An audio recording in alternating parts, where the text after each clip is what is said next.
8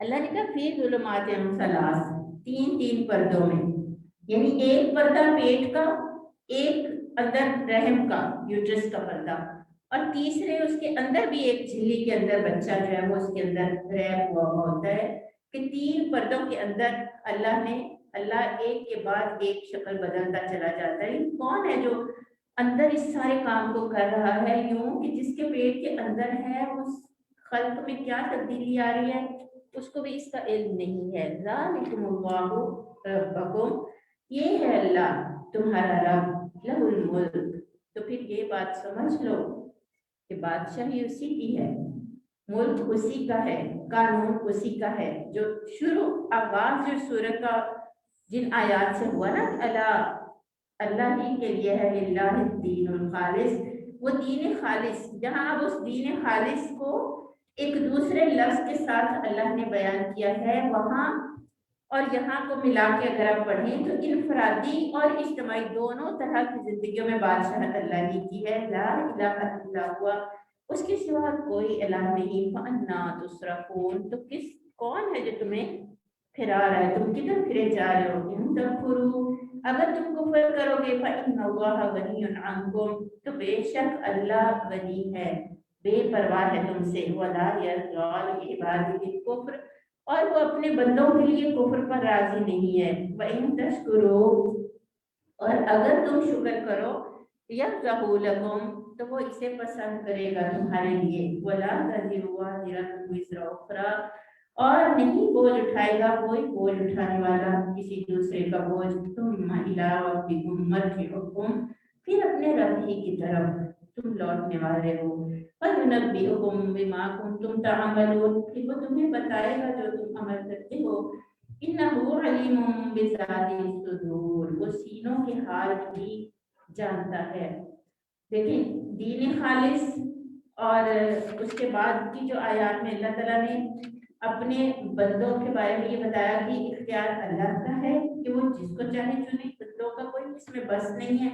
اور پھر پوری کائنات کا ایک نقشہ، ایک عظیم بادشاہت کا نقشہ اللہ تعالیٰ نے ہمارے سامنے کھینچا ہے اور کہا ہے کہ اصل بات تو یہ ہے، اب جو تم میں سے چاہے وہ اپنی مرضی سے اللہ کے دین پہ چلے، اللہ اس پہ راضی ہوگا، اس پہ خوش ہوگا۔ وہ اپنے بندوں کے کفر پہ راضی نہیں ہے، اگرچہ اس کی کائنات میں اس کی اجازت ہے کہ بندے اس کا کفر کر سکیں اس قانون کے مطابق۔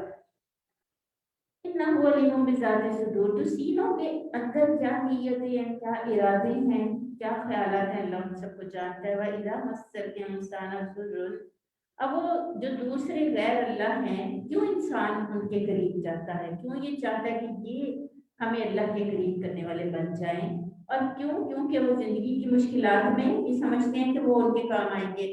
مَسَّ الْإِنسَانَ ضُرٌّ دَعَا رَبَّهُ مُنِيبًا، تو وہ کیا کرتا ہے جب ایک انسان مشکل میں پھنستا ہے تو وہ اپنے رب کو پکارتا ہے، منیبًا الیہ، پھر اسی کی طرف رجوع کرتا ہے۔ بڑی غور سے سننے والی آیت ہے، اگرچہ وہ غیر اللہ ہی کے در پہ کھڑا ہوگا، مگر اس غیر اللہ کے ناقص ہونے کا جو ایک احساس ہے نا اس کے دل میں بھی ہوگا، پھر وہ اپنے اللہ ہی کو پکارے گا اسی کی طرف رجوع کر کے۔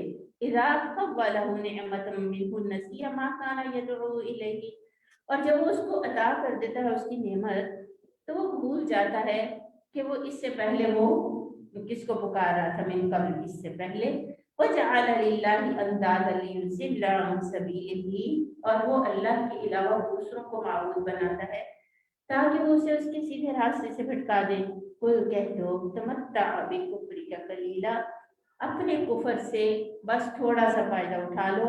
انک من اصحاب النار، یہ تو آگ میں رہنے والے ہیں۔ امن ہوا قانتن، یہ وہ جو قانت ہے، جو عبادت کرنے والا ہے، آنا اللیل، رات کی گھڑیوں میں، ساجدن، سجدہ کرنے والا ہے، وقائمن، یا کھڑا رہنے والا ہے، یحذر الآخرۃ، وہ ڈرتا ہے آخرت سے، وَيَرْجُو رَحْمَتَ رَبِّهِ، اور وہ امید رکھتا ہے اپنے رب کی رحمت کی۔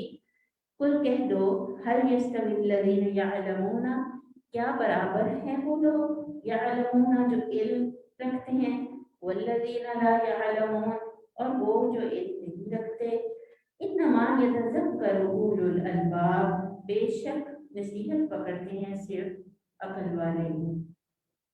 اب اگر پورے رکوع کا دیکھیں، اللہ نے کہا اولو الالباب کی نصیحت پکڑیں گے۔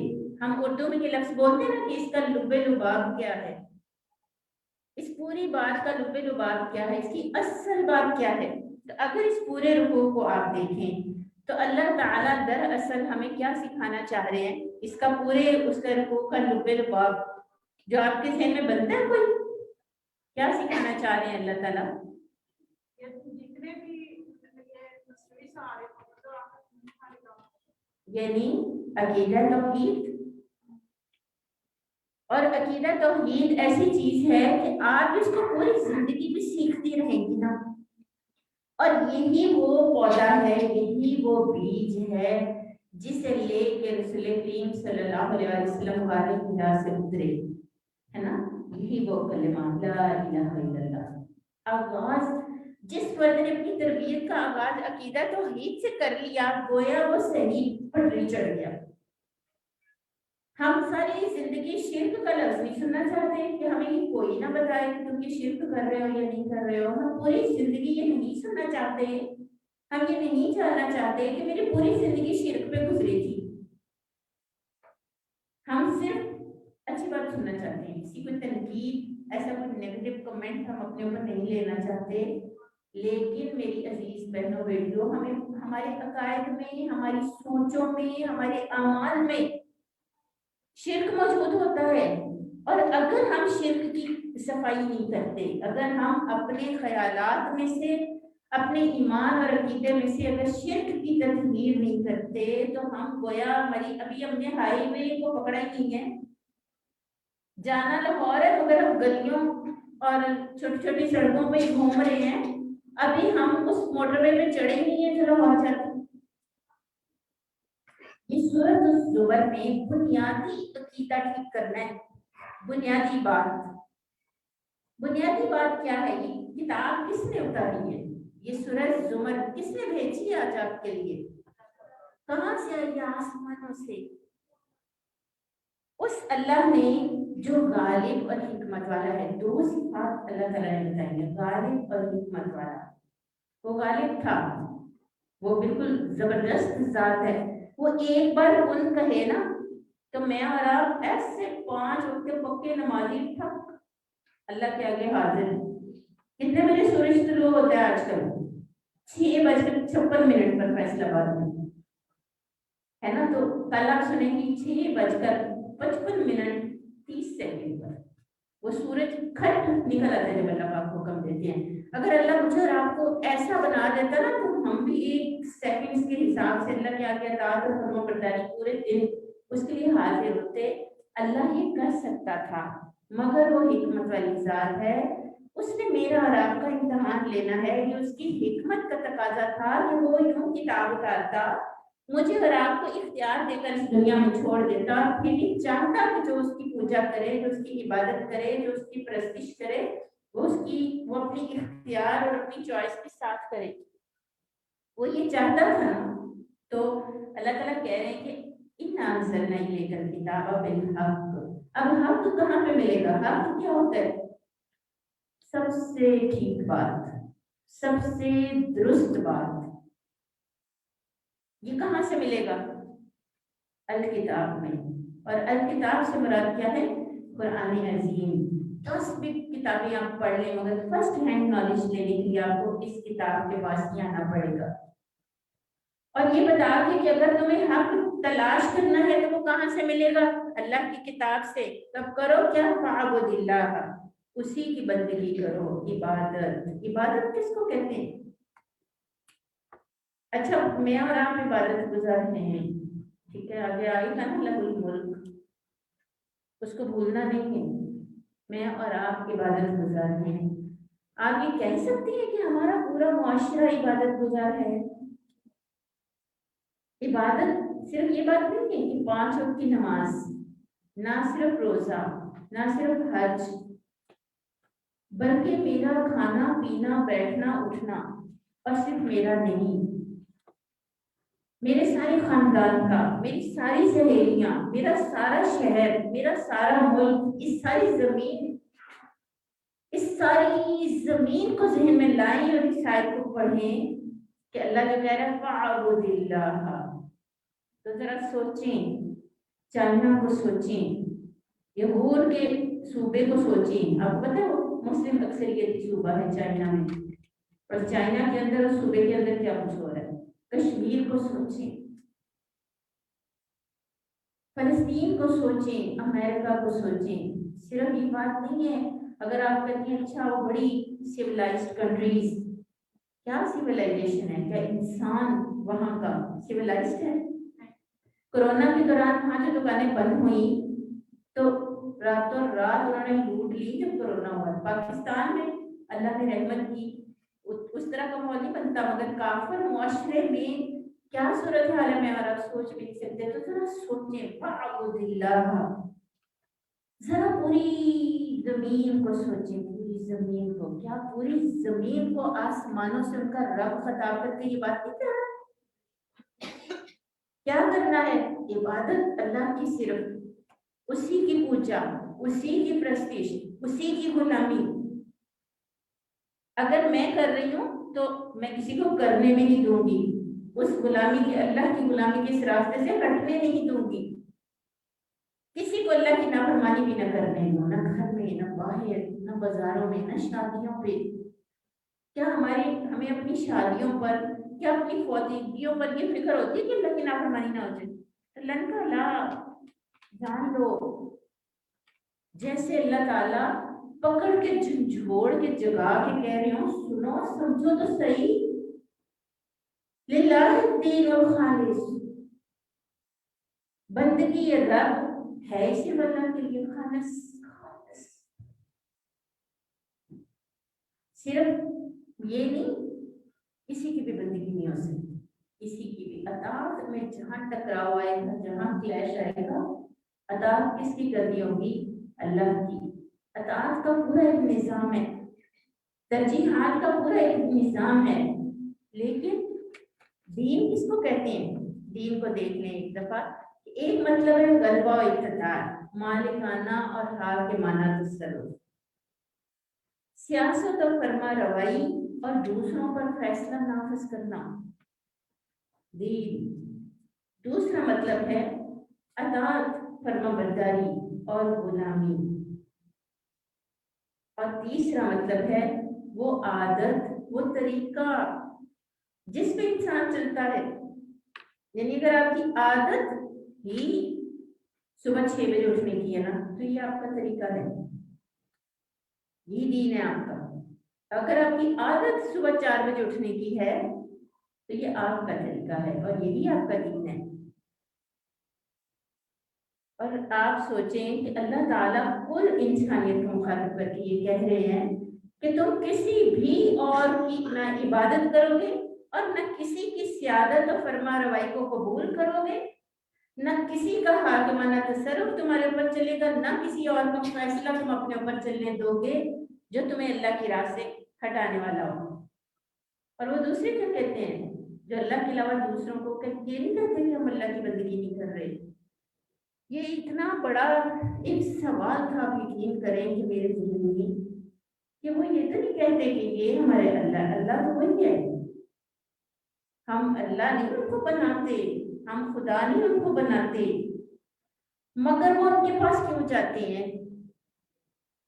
یہاں جو اللہ تعالیٰ نے وجہ بتائی ہے نا، یہ ان خالص دیندار لوگوں کی وجہ بتائی ہے اللہ نے. ایک طبقہ ایسا ہے آپ اپنے ارد دیکھیں تو وہ غیر اللہ کے پاس اپنے مسئلے حل کروانے جاتا ہے. اس کا ذکر اللہ نے آگے جا کے کیا ہے کہ جب انہیں کوئی تکلیف آتی ہے تو وہ پھر اس وقت اللہ ہی کو پکارتے ہیں. یہاں کن لوگوں کی بات ہو رہی ہے؟ یہ وہ لوگ نہیں ہیں جو دنیا کے مفادات اور ان کے پیچھے، یہ دین کے راستے میں ہی چلنے والے ایسے لوگ ہیں جو دوسرے لوگوں کے بتائے ہوئے ضابطوں اور طریقوں کو اس لیے قبول کر لیتے ہیں کہ وہ انہیں اللہ کے قریب کرنے والا ہے. اگر میں اس طرح نظر دوں گی، اگر میں ایسے نیاز دوں گی اگر میں اس طریقے سے یہ کام کروں گی تو میرا یہ طریقہ، میرا یہ ضابطہ مجھے اللہ کے قریب کر دے گا۔ ہونے وہ اللہ کے قریب ہی چاہتی ہیں، بڑے دل سے وہ اللہ تعالیٰ کے قریب ہی ہونا چاہتے ہیں۔ اور جو اللہ نے جو لفظ استعمال کیا نا، لیقربونا، قربائی قریبو، تقریب ان سے، اس کا مطلب کیا ہے کہ وہ اس کھونٹے کے ساتھ جس کے بارے میں یہ سمجھتے ہیں نا کہ وہ انہیں اللہ کے قریب کر دے گا، اس کے ساتھ بندھ جاتے ہیں، پھر وہ اسی کے پاس جا رہے ہیں، بار بار جا رہے ہیں، روز جا رہے ہیں، شام کو جا رہے ہیں، صبح کو جا رہے ہیں، جب کسی مشکل میں آ رہے ہیں، جب کسی کو سوال پیدا ہو رہا ہے، جب تو وہ اسی کے قریب جا رہے ہیں، اسی کے پاس جا رہے ہیں، بار بار جا رہے ہیں، اسی کے پاس جا رہے ہیں۔ اور وہ ان کا یہ خیال ہے کہ وہ لگے رہیں گے نا، اس کھونٹے سے بندھے رہیں گے تو وہ انہیں ہوتے ہوتے ہوتے اللہ کے قریب کر دے گا۔ آپ ایک عام سی انسان ہے، سادہ سی، چھوٹی سی، مجھے آپ یہ بتائیں کہ آپ کے قریب فرض کریں کہ یہ طیبہ باجی بیٹھی ہیں، میں کہتی ہوں کہ میں نا طیبہ باجی کی بہت اچھی دوست بن جاؤں، کسی طرح یہ ہو کہ میں طیبہ باجی کی دوست بن جاؤں، اور اس کے لیے میں چاہتی ہوں آسیہ کے پاس، آسیہ آپ کچھ کرو، میں چاہتی ہوں طیبہ باجی میری بہت اچھی دوست بن جائے۔ آسیہ کچھ کر سکیں گی؟ کیسے بنے گی؟ طیبہ باجی کی اور میری بہت اچھی دوستی کیسے ہو سکتی ہے؟ خود مجھے براہ راست جانا ہوگا نا ان کے پاس، خود مجھے ان کے پاس بیٹھنا ہوگا، خود کبھی میں ان کو اپنے پاس بلاتی ہوں، ہم ڈسکس کرتے ہیں، اپنے خیالات کا اظہار ایک دوسرے کے اوپر کرتے ہیں، اور پھر آہستہ آہستہ ہماری ذہنی ہم آہنگی ہوتی ہے اور ہم دونوں ایک دوسرے کی گہری سہیلیاں بن جائیں گی نا۔ لیکن اگر میں یہ کہوں کہ کوئی تیسرا بندہ ہم دونوں کے درمیان، ایسا ہوتا ہے؟ آپ خود مجھے بتائیں۔ بلکہ اگر کوئی آ کے یہ کہے نا، فرض کریں کہ آسیہ جا کے طیبہ باجی کو کہتی ہیں کہ آپ نا فاضلہ باجی کو اپنی دوست بنا لیں، تو طیبہ کیا جواب دیں گی؟ فاضلہ باجی مجھے خود کیوں نہیں کہتی؟ بلکہ ہو سکتا ہے مائنڈ کریں، برا منائیں، کیوں یہ کیوں آ کے کہہ رہی ہے؟ وہ دوسروں کے پاس کیوں جاتے ہیں؟ وہ ہونے اللہ کے قریب ہی چاہتے ہیں۔ یہ میں نا جب اپنے ارد گرد بہت نیک لوگوں کے درمیان بھی اختلاف دیکھتی تھی نا، میں ان کے درمیان بھی مختلف راستے دیکھتی تھی، کتنی جماعتیں بنی ہوئی ہیں، آپ دیکھیں کتنے گروہ بنے ہوئے، کتنے راستوں سے لوگ اللہ کی طرف جانے کی کوشش کر رہے ہیں۔ تو یہ راستے مختلف کیسے ہو گئے؟ کس کا راستہ پھر ٹھیک ہے؟ یہ سوال پیدا ہوا تھا میرے ذہن میں، کس کا راستہ پھر ٹھیک ہے؟ کون ہے جو اللہ کی طرف جا رہا ہے؟ کتنے موٹے موٹے مسالے پر مقاصد آپ دیکھ رہے ہیں، سب دنیا کے اندر چل رہے ہیں، اور اسلام سے اگر اور بھی آپ نکل جائیں تو عیسائیت کو بھی دیکھیں گے، ہندو مت میں آپ دیکھیں گے، بدھیت میں آپ دیکھیں گے، عیسائیت میں آپ دیکھیں گے، آپ کو بڑے ہی پیارے لوگ ملیں گے، کئی وہ بڑے دل سے گرجا جاتے ہوں گے، وہ بڑے دل سے وہاں گرجے میں ٹانگ دے کے آئیں گے، اور اللہ کے آگے رو کے آئیں گے، فریاد کر کے آئیں گے، اور وہ اللہ ہی کو پانا چاہتے ہیں، اللہ ہی سے دوستی کرنا چاہتے ہیں۔ مگر اللہ تعالیٰ کیا کہہ رہے ہیں؟ وہ کہتے ہیں ما نعبدہم۔ اب دیکھیں جواب میں وہ جس کسی کے پاس بھی جائیں گے وہ انہیں کوئی تو طریقہ بتائے گا نا، کوئی تو ریمیڈی بتائے گا۔ تو انسانی جو طبیعتیں اور مزاج ہیں، کسی کو بہت زیادہ عبادت پہ اس کا دل چلے گا، اس کو عبادت کے ذریعے سے اللہ کے قریب کرنا آئے گا، وہ اپنے فالوورز کو اس کا سارا زور اس کی عبادت اور ذاتی معاملات اور ذاتی تقویٰ پر ہوگا، اور وہ بس اپنے فالوورز پہ سوچے گا۔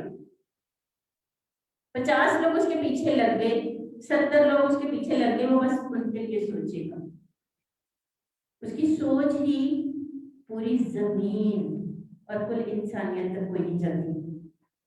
کتنی جماعتیں، کتنی پارٹیز ہیں، آپ یہ دیکھیں، کئی لوگ تو ایسے ہیں جو ابلاغ کرتے ہی نہیں ہیں، آگے لوگوں کو دعوت دیتے ہی نہیں ہیں، تو وہ ان کی، اللہ نے یہ لفظ استعمال کیا، لیکن آپ مجھے بتائیں کون آپ کو کہتا ہے کہ میں عبادت کر رہا ہوں اس کی؟ میں جو چاہ رہا ہوں تو میں ان کی عبادت کر رہا ہوں. لیکن جب انسان ذہنی اور جسمانی طور پر مجبور ہوتا ہے نا اور مغلوب ہوتا ہے کسی کے پیچھے تو وہ اسی کے پیچھے چلتا ہوتا ہے, پھر اس کی بات ماننے لگ جاتا ہے, پھر وہ اس کے دیے ہوئے ضابطے اور طریقے پہ چلنے لگ جاتا ہے. ان اللہ یحکم, فیصلہ کون کرے گا؟ اللہ کی کتاب. اللہ کی کتاب یہ فیصلہ کرے گی. اگر اللہ کی کتاب کو ہم نہیں سمجھتے تو, اور اللہ نے آگے جا کے آخر میں کیا طریقہ بتایا, دیکھیں اسی رکوع کے آخر میں کیا طریقہ بتایا اللہ نے. کون ہے جو راتوں کو کھڑا رہتا ہے؟ امن, کون شخص بہتر ہے؟ ایک وہ جو غیر اللہ کے درباروں پہ جاتا ہے, ان کے دروازوں پہ جاتا ہے. اس سے یہ مت سمجھیں کہ یہ صرف کوئی مذہبی ٹھکانے اور وہ سارے, یہ ایسے اسکالرس بھی ہیں, میں نام نہیں لوں گی, سو کالڈ دانشور, ٹی وی کے اوپر آ کے بولتے ہیں, آپ ان کو اچھا تو سمجھیں گے, اچھا انسان سمجھیں گے. اگر میں کوئی نام لوں تو آپ کو لگے گا کہ وہ انسان بھی غلط تھا, یا کچھ لوگ برا منائیں گے. مثلاً ہمارے محترم, میں نہیں کہتی کہ یہ لوگ ایسے 100% غلط تھے, میں صرف اپنے سننے والوں کے ذہن اور ان کی سوچ کو جگانا چاہتی ہوں کہ وہ کھلی آنکھوں کے ساتھ چیزوں کو دیکھنا سیکھ جائیں. میں صرف وہ جاگتی ہوئی نظر پیدا کرنا چاہتی ہوں. آپ کا کیا خیال ہے کہ محترم اشفاق احمد صاحب غلط لکھتے تھے؟ ان کی تحریروں میں کچھ ایسا ہوتا ہے جو ٹھیک نہیں ہوتا؟ آپ کا کیا خیال ہے ہمارے محترم غامدی صاحب, اور بھی کئی نام میڈیا پہ, سوشل میڈیا پہ آپ کو یہ سارے نام آپ سرچ کریں, بہت سارے ملے گے. قدرت اللہ شاہ آپ کو بہت پڑھتے ہیں لوگ, بڑے دیانتدار ایک آفیسر تھے, مگر کیا ان کی تحریروں میں کچھ غلط ہوتا ہے؟ کیا آپ کو کبھی کچھ غلط لگا؟ وہ لوگ آپ کیسے کریں گی, کیسے تحقیق کریں گی؟ پھر آپ کو صرف ان کے ایک آیت کی تشریح اور ایک اس کو دیکھ کے کسی کے آپ غلط اور صحیح ہونے کا فیصلہ نہیں کر سکتے. یہ لوگ ایسے نہیں ہم کہہ سکتے کہ یہ لوگ غلط تھے. ان کی گفتگو میں اخلاص نیت بھی ہے, ان کی گفتگو میں بہت اچھی باتیں بھی ہیں. مجھے بہت پیارا ان کا جملہ لگتا ہے کہ اللہ آسانیاں دے, آسانیاں دینے والے کو. میں خود ان کا ایک جملہ میں نے ان سے ہی اڈاپٹ کیا کہ آپ ہمیں آسانیاں بانٹنے والا بننا چاہیے, مگر کہاں سے حق ملے گا, کہاں سے روشنی ملے گی؟ پھر یہ نہیں کہ آپ کسی ایک آیت کی تشریح اور کوئی ایک چیپٹر پورا, پھر اس بندے کے پیچھے پورا ایک نظام نظر آئے گا نا ہر ایک کے آپ کو. پھر اس نے وہ پورا نظام مطابق قرآن بنایا؟ کیا اس نے وہ چیز دین کی اقامت کے لیے ڈیولپ کی ہے کہ دین کی اقامت میں اس کا رول ماڈل پوری زمین کو بدل دینے کا ہو, یا محدود اور مقید سوچ کے ساتھ اپنے فالوورز کو گرو کیا, انہیں ڈیولپ کیا؟ یہ جو کاذب ہے نا اور جو کفار ہے, یہ آپ کو ہر ایک کے اندر کچھ نہ کچھ سچ بھی ملے گا, کچھ نہ کچھ جھوٹ بھی ملے گا. جھوٹ کی پہچان کہاں سے آئے گی؟ یہ کوئی چھوٹی کتاب نہیں ہے جو آپ کے ہاتھ میں ہے, اللہ کی کتاب. میری باتوں میں بھی بہت ساری باتیں آپ کو غلط لگ سکتی ہیں. ہم سارے اس کتاب کے سامنے عاجز ہیں, اس کتاب کے سامنے عاجز ہیں. ہمیں سر جھکا کے اس کو پڑھنا ہے. دیکھیں دین, آپ ان بڑے جو آپ کے ہیں, کیا ہے اس کا, ویٹیکن سٹی, کرسچنس کا جو ہیڈ کوارٹر ہے نا, اس کو ویٹیکن سٹی بولتے ہیں, اور جو سب سے بڑا ان کا ہیڈ ہے اسے پوپ پال بولتے ہیں. آپ نے کبھی ان کو دیکھا؟ سافٹ اسپوکن, انتہائی پیارے, اپنے معاملات میں ایسے ایک دوسرے کے حقوق اور فرائض کا خیال رکھنے والے لوگ, مگر ایمان اور عقیدے میں کیا سمجھتے ہیں کہ عیسیٰ علیہ السلام اللہ تعالیٰ کے بیٹے ہیں؟